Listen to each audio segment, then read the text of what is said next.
want to, now's a good time. You can take some pictures here. Let's pray so we can get ready to eat the food in just 1 second.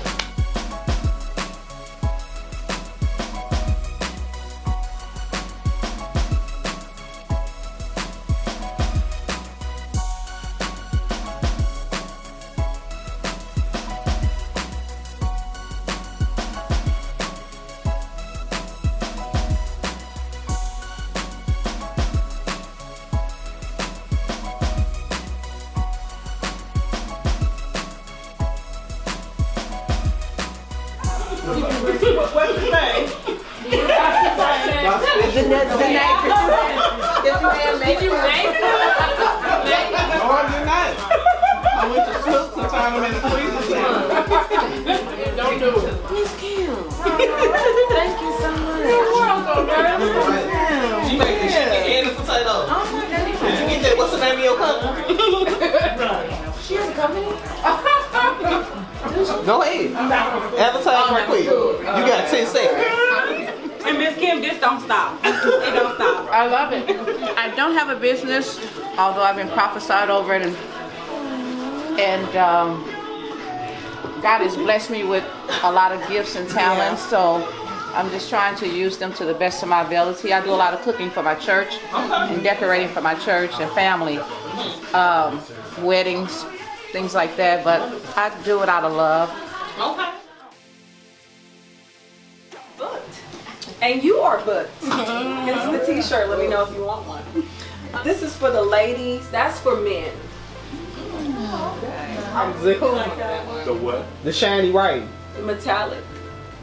Oh, okay. Gold, ain't it? Yeah, because we ain't trying to break no man law Like violation. glitter on it. Right. No man law violation. Where you going? Right, just got out.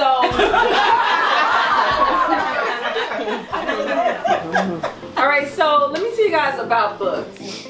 I was really inspired to have something with women and men, married, divorced, single, whatever, didn't matter to me. And I just wanted to really do my part in creating unity. And I kept thinking, how can I do that? And I was like, I know, I'll start a book club. And I remember calling in and like, I had an idea. And it was a Sunday. I'm like, all right. And so it was one of those Sundays that it snowed. And, you know, we made good use of that Sunday. And we just crafted out everything and thought about everything. And so we've been kind of obsessing over this for like the last month and a half. She made me drive to her house in the snowstorm. Absolutely. Wow. It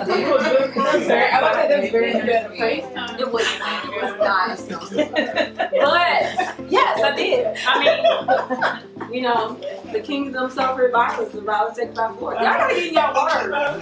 No, but so she was just really, really helpful. And then we had some more meetings. And Danae is, if you know Danae is a pusher. Like, if you say you want to do anything and you're unsure, don't say it around her. Because she's like, you need to do it. And, you know. But no, I really appreciate you because you were just there just to push. We're going to read a book a month. Okay? Even if you don't have it all together read, I don't care. Just still come and give the perspective that you have based on what you read. Okay. So the first book we did is Things I Wish I'd Known Before I Got Married. So Letha's got a lot to say about it, so I cannot wait to hear her perspective. Look, I'm gonna go ahead and say what the next book is. It's called The Bait of Satan. Change your life. Yes, Lord. Yes, Lord. Bait of Satan, okay, by John Bevere. So it's about offense and how to not get trapped with offense. Hi, I'm Jackie. I'm a theater maker. I teach theater. I teach acting and directing. I direct and act. I met China, oh my God, 20-something years ago through Peachy. Yeah. Yeah, it's been a long time. So I'm Arnetta. I am a faculty member at WGU. Know China through church. I don't know how old I was when I met you at church. I don't remember. It's been a long time. Oh, wow. My name is Evelyn Smith. I wear a lot of different hats, put it that way. And I know Jamie or China through church, and yeah. Yeah. So I'm glad to be here. Hi, I'm Stephanie. I'm a therapist, and I met Janie, China, Nicole. We met at church and we clicked very well, and it's been a good time. I think you guys also need to know that I was a corrections officer for 6 years prior to being a therapist, and that goes into a lot of my thinking, which you'll probably hear when we discuss the book. Okay. Nice. My name is Lorana, and I met Nicole from work.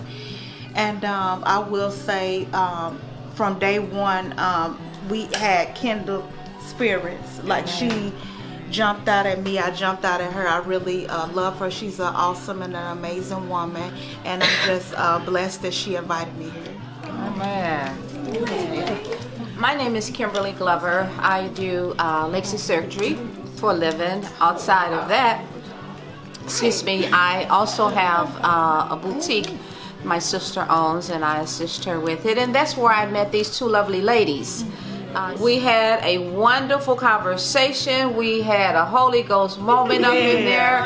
We shared some things. We worshiped together, and I have some new sisters, some new friends, and I am forever grateful that they came into my life. Dr. Bailey and China. Hello, everyone. I'm kind of shy. My name is Janae, and so actually I met China some years ago. We attended Bethesda Temple Church of the Apostolic Faith together. Her name is Janie, China, and Nicole. So, you know, whichever one I can think of, I just call her. You know, we just became the best of friends, and, you know, just work on different stuff together. It's a pleasure to be here. So I met Dr. Bailey at Bethesda Temple Church as well. We were having breakfast, and you know, we just kind of sat there and talked, and you know, we just, all three of us just hit it off. So yeah, I guess the Three Musketeers. Amen. So I'm Michelle Lester. I met China last year. My husband is the creative arts director at Bethesda. So that's how we know each other. Hello, everyone. I am Sonia Bell. I'm a friend of Michelle's. I don't know anybody here other than Michelle, but now I have new friends. I am excited. Michelle, I reached out to her yesterday, and we were just shooting the breeze, and she asked me, right, it was one of those. And so she said, hey, I'm going to a book club. Do you want to go? And I was like, well, what's the book you're reading? I don't want to go and not know what we're talking about. And so she gave me the name of the book. I said, okay, I'm going to order it. So I did. I went to Barnes & Noble, picked it up. And then I also downloaded it on Kindle and listened to it as I read it. So I got to 5 chapters, which I think is pretty good, in a couple of hours. I'm Erica Thomas. I'm a campus director at Columbia College, St. Louis. I've always called her Janie, so I don't know when she decided to do this whole China thing, but we grew up in Bethesda together, and as adults we found out that we're really cousins. Like, somebody passed away, that's a heck of a time to find out you're related to somebody. You just show up at the same place, but that's neither here nor there. But I'm glad to be here. Hi, I'm Thomas Robertson. I know Janie from church from forever, and I am an account manager with an insurance company. That's it. My name is Letha Morganfield, and I am a medical assistant. I know Janie from church, Janie and Danae and Dr. Anna. I don't remember when I first met Janie. I've always kind of seen her, then she just kind of like popped up in my car window one day and said, hey, I want you to be my big sister. And I was like, oh, okay. I rolled my window down and I gave her a big hug, and so I just became her big sister then. That's right. Yeah, so I adopted her. Yeah, and kudos to these young ladies. Well, everybody welcome Sherry. Hey. Everybody welcome Anton Cooper. Ladies and gents.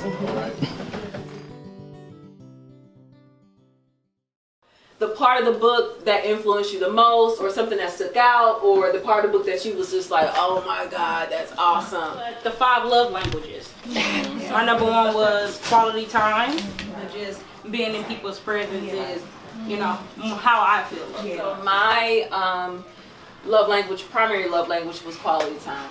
The thing that I took away from the book, the biggest thing that actually really changed my life was the apologies. Did anybody get into the apologies? Yes. Oh my God. I was like, wow, I'm really broken. And then I read this and I was like, oh, I just receive apologies. Like that helped me to say, yeah, if you don't seem authentic to me, then it's hard for me to receive the apology. But the other part of it was, that may be how I receive apologies, but that may not be how people apologize. Exactly. Right. That particular chapter really kind of set me free on some stuff. Anybody else? Me, yes. Come on, somebody. Set me free. Come on, somebody. Because that apology, I didn't so much take it into my marriage.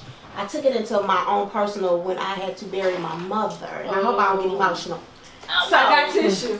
2 months on loss of my mom. It's a lot, but we'll talk. I know it's sidebar. I'm sorry. No, that wasn't a sidebar. Yeah. No, that's good. So after reading the book, hindsight is 20/20. Do you think you would have married your spouse had you read the book before? Yeah, she was talking about the whole euphoria thing. I think I was being caught up in like in love. Like I would have like, okay, okay. But like, no, I want to be with him. What you talking about? Okay. And then, I mean, for real, like, I really don't, not that I didn't care, but in your 20s, you like, I'm just in love. I'm finna get married. Yes. Right. Then you say I do, and you be like ain't nobody say nothing about that. Y'all didn't say that. Right. Yeah, and I think that, or a lot of experiences that my husband and I had in the marriage, reading this book, I realized that a lot of things were not intentional. It was just due to a lack of knowledge and a lack of understanding and just not having anything model good before you. It was such an eye-opener and a blessing, and I was like, oh, so I'm not the only one that's been thinking these things. We have different experiences in the environment that we grew up. We learn different things. We see things modeled before us. There are things that we say when I become adult and an adult, these are things that I won't do because I didn't think that they were good that my parents did. And these are things that I embrace, the good things. However, we do find ourselves doing those things that we say we would never do. But the blessing in it all is to know that we can change those things. It can start with us. Some of the things you can look at and say, that's a deal breaker. I don't think I want to do that. I know. It's such a red flag that you can see it. Like if he hit you, oh yeah, of course. Of course. But some people, they be so caught up, they still go through it. You know, you got real money or whatever. Right. Tommy said he loved me. He didn't break no skin. He said sorry. Right. You can't see the white meat, right? Right. So I say, I like the part. The key, of course, is creating a friendly atmosphere by listening to each other and affirming each other's perspective rather than accusing each other of illogical thinking. We practice I feel statements. So I feel this way when you do this. Would you be willing to change this? So it's just being gentle. You can still get your needs met, but just be soft with it. Because they'll hear you and why would you do that? Well, I thought it was right, but clearly it's wrong to you. So let's talk about it so we can make it right together. So that's what I got from that. Yeah. Like it just helps you in all relationships and not just a marriage. Yeah. That's good. So even before I got this book, God just said to me, because I have a desire to be married, and so He just said to me, "You're not mature enough." And then so my immediate response was, I'm a whole grown lady, you know. I take care of myself, you know. What you mean? I started reading this book, and so just like really all the chapters in it, like as I started reading it, like a thing that kept coming up was maturity. Like if you can't like express your views to somebody else or just say like where you're coming from, then that's an issue of maturity. And so, you know, just the fact of bringing somebody else into your life, you know, can you work that out with somebody else, or, you know, like just come to common ground on that. Because he might want you to go to bed at a certain time. Or like you might just have to be respectful of somebody else's sleep schedule, or, you know, you just got to work that thing out. You know? That's real. That's a real thing. You know, in my mind, like it just doesn't seem like, you know, that's something that gotta be worked out. Like, just go to sleep and don't worry about me.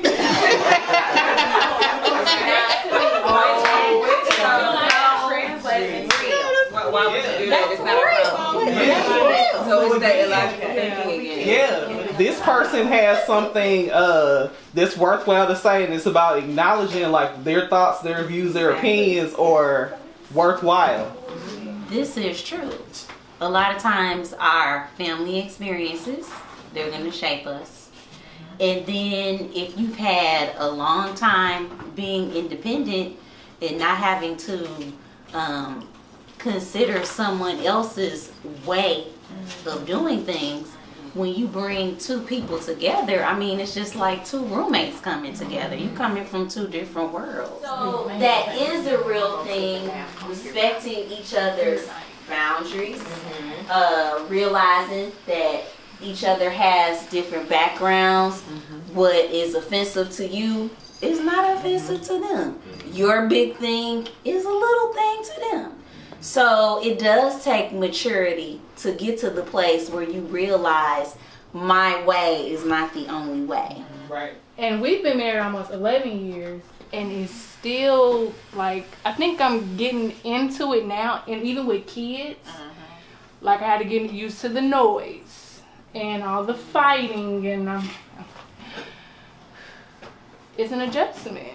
You guys have to learn to respect your differences, which is what this book talked about. My plan, it didn't go as planned, and I don't like that feeling. I like being in control, and he likes being in control. So now we bumping heads. A divorce is death. The dreams and the hopes and the aspirations, everything that you hoped and dreamed for with this spouse has died, you know. But the person is still alive, so it's really hard. And I was just so head on to no, I gotta marry him, and I gotta help God fix the situation. I gotta help God fix what He didn't put together. God started showing me things, because anytime you start putting things or people before Him, when you know you're not supposed to, He will pump the brakes. And ooh, did He pump the brakes? He was like, oh, wait a minute, child of mine, you will not. Like the book said, we go to school to prepare to be doctors and everything else. We do all of this. We do all of this, and we don't prepare ourselves for the marriage. It helps you as you're dating. Yeah. Right. I read this book, and I'm halfway through it, just got it last week. And I'm like, oh my God. A lot of conviction in here, a lot of ouch, that hurt, but it's growth. Yeah. And if you can grow through some of this stuff and learn and take it with you, we're on the road to recovery. Right. And thank you for being so honest and vulnerable. She was like, I just wanted to be chosen. And I think women go through that a lot, but I don't know if men really go through, I want to be chosen. Because a lot of times it feels like the men are doing the choosing. So I will speak on it.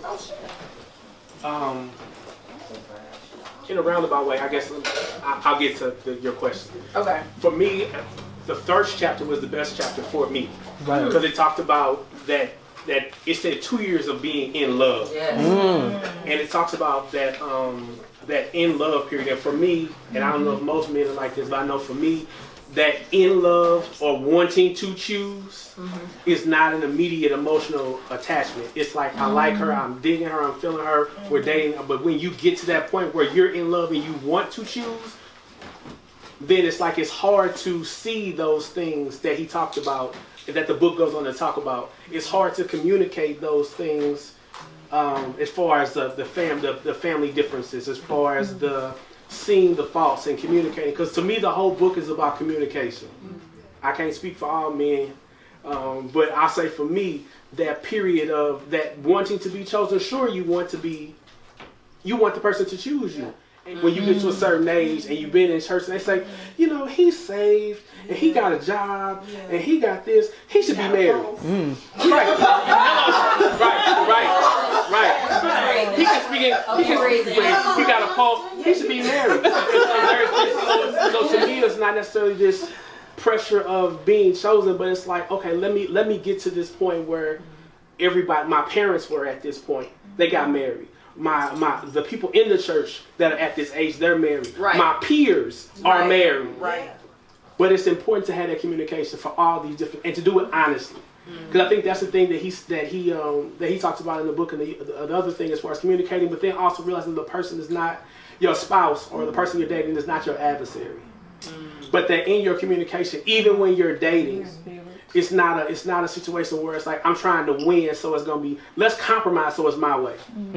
Let's come to an agreement so it's my way, or that I win, or that I'm getting the more, and not to have that mindset at the same time when you're giving. For a man, for me, when you get to that point where you are in love with the person, all that, you know, this discussion that this man is talking about in this book, it's hard to have. It's hard to honestly have that. Because even when the person is telling you, you know what, I don't like doing it, you're like, that's fine. You don't have to do it. You don't cook at all.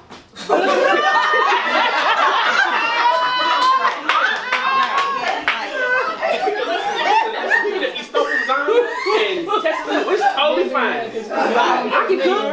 Right. I'm good with that. The garlic hats. Right. That's what I'm saying. We eat out every night now, so what's the problem? We can do that. But then when you get married, it's like, wait a minute, you don't cook at all. Right, now it's a problem. And they're like, I told you that, and I'm like, you did tell me that. Right. But I was in. So you don't. So to have that discussion and then like because you were so in love. Right. You don't take account. So to me, it's like what was so important in the book was like what I got from the book is to take those things into account. Like you can be in love and still have an honest conversation. So I like the book. I enjoyed the book. But it was like that's what I left. That's what I got left with. Where it's just kind of like, all right, how do you do this authentically? Wow. Yeah. And then you got a person, and then you got to also have to understand the person that the other person is like, are they being authentic when they're answering you? Because I know I can. They can be out of fear. Yeah. Because I love you and I don't want to lose you. I don't want to mess with you. You might not choose me no more. Right. And it's like I said, you had that pressure where it's like, I'm gonna get married, so it's like, well, I can do that. You know, I like I said, use an example. There's people that will sit to say they can do all kind of stuff when you date them, and then later on you're like, wait a minute, you don't do that? Exactly. No. You don't know how to run a vacuum? No. There were times where I thought I forgave and I didn't, because then it would come back up. But that's not how. Yeah, but that's not how the Lord forgives. Once you have truly forgiven somebody, it's off the table. And if it comes back up, you haven't forgiven them for whatever that thing is. I was so after trying to get justice. You know, I was like, no, I need for you to know you were wrong. I need for you to know that you were wrong. I want to feel that you know you were wrong. Wow. And sometimes, you know, the Lord just gave it to me real plain. He said, you know, sometimes you're not going to get that apology that you deserve. And you still have to find a way to forgive them. That's hard. It is. If I listen and if I really hear what he's got to say, then maybe we can begin to grow and learn and love each other more. And I think that would really help a lot of our differences, because I would be listening to listen and not to respond. Last word is a segment where we pick somebody to kind of give the final summary of what we've been talking about and their takeaway. And so, Anna, you choose. I'm gonna pick V. I don't think she said that. You've been back there listening and helping with the equipment and stuff. I need help. So you gotta give a last word. Come on. Somebody catch her mouth right. Right. Wow, last word. Well, being a newlywed. I think the whole takeaway is we're all different. We have to put God first. We have to take the I out of the relationship. And we have to learn to forgive and learn to accept that person that we've called our mate, or the person that we're going to share hopefully the rest of our lives with, because there are going to be ups, downs, highs, lows, wherever you find yourself at this point in life. Guess what? I feel that that's where you are supposed to be, and you have to embrace it.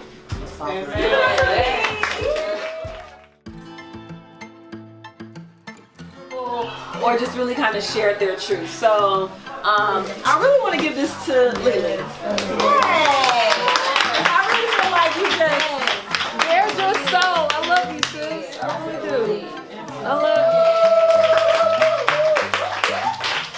you. You the one. You the one. You the one. I'm gonna say what we got. What we got. So they're bookmark clips. Ooh, that's nice. So you're reading, you can just clip. That's my high school award-winning Jackie for coming by and saving me.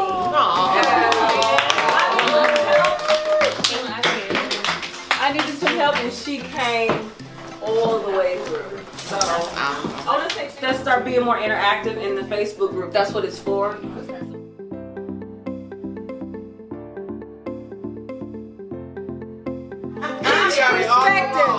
Pitch perspective, and for a third time, pitch perspective. I want to say thank you, you guys. I love y'all. I appreciate y'all so much. Well, that's all I got. I want to say thank you to everybody for coming, spending your time with me. You could have been anywhere in the world. Love y'all. You can stay around and chit chat. Doesn't matter to me. Well, see, y'all good though.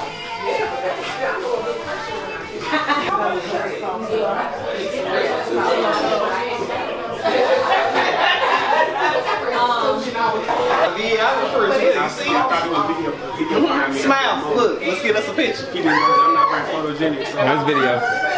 Y'all can say hi. Say something. Now don't y'all eat and get ready to fall asleep though. Oh yeah, that chicken fried.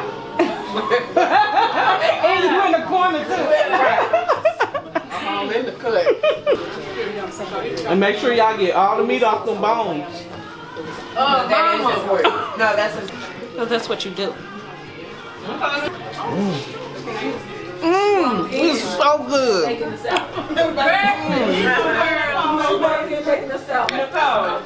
That's how you eat a piece of chicken. You get all the meat off of it. Okay? All right. How you doing? We got some food in there. You better go make you a plate for all the flats be gone. I love the name. One day we went to go get some Cracker Barrel and we came back here, and then so all of a sudden they started having a board meeting and pulled me in on it, and so that's how I got here to book. But you know, I counted it a pleasure to work on this event with them. I cannot go after her. Everybody's gonna be like, there's calories here. It ain't gonna say that. Okay. Well then, Alvin don't say nothing about this chicken I'm about to get. She has some handcuffs in her back pocket. You saw those? You ain't supposed to see those. This is her second plate too. No, I'm just kidding. Here,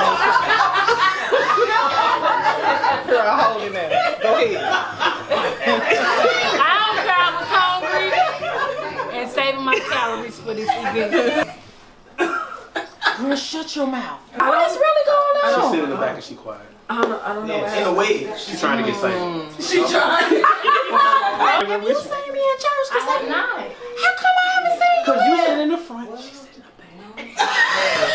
You got people that live up under you? No. Okay. So you can stomp. She said, You need to dance. My disclaimer or confession, like college, I didn't read the material. I'm sorry. I need the Cliff Notes. Do you remember that? Slightly. Put me on the spot. Yeah, really put me on the spot. He come back to me like Right. And so it's like, and so now that I'm in this, I got a background music. We don't own the rights to that. No, I'm just kidding. Right, we don't own the rights to this music. It may just not be in his plan that you have someone. We just have to I don't receive that. He's a grown man. You don't know what he's doing over here behind Yeah, closed that's doors. You just see your brother. Yeah. But your brother is a whole grown man. Yeah. That's making it so whole grown thing. I thought the L and the E was gonna be left off.